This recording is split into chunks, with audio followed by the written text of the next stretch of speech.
It begins with a simple question. Not a trick, not a setup.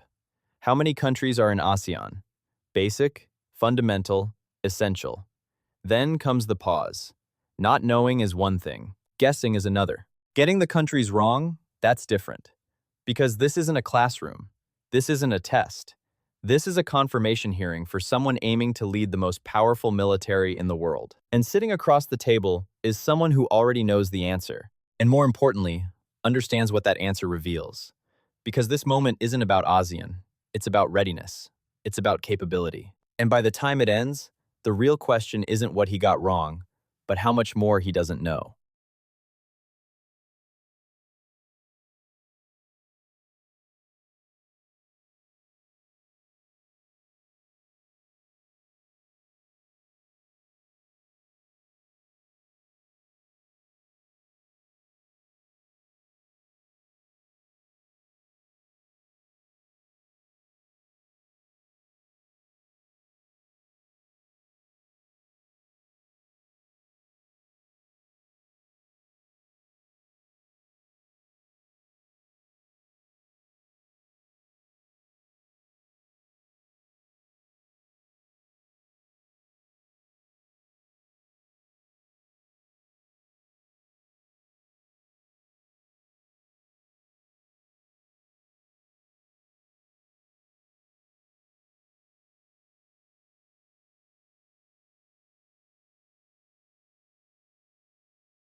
You watch the structure because nothing here is random. It feels spontaneous, even heated, but it's controlled, step by step. First, control the frame. Before the questioning begins, Tammy Duckworth resets the room. This isn't about distractions or side debates. It's about one thing: qualification. Once that frame is set, every answer is judged against it. Second, she builds the case before the question. She lays out facts: a 200-person organization, budget mismanagement, a forensic accountant brought in. Then the numbers: 16 million versus 825 billion. Not a step up, a completely different scale. The gap speaks for itself. Third, the audit question. Simple.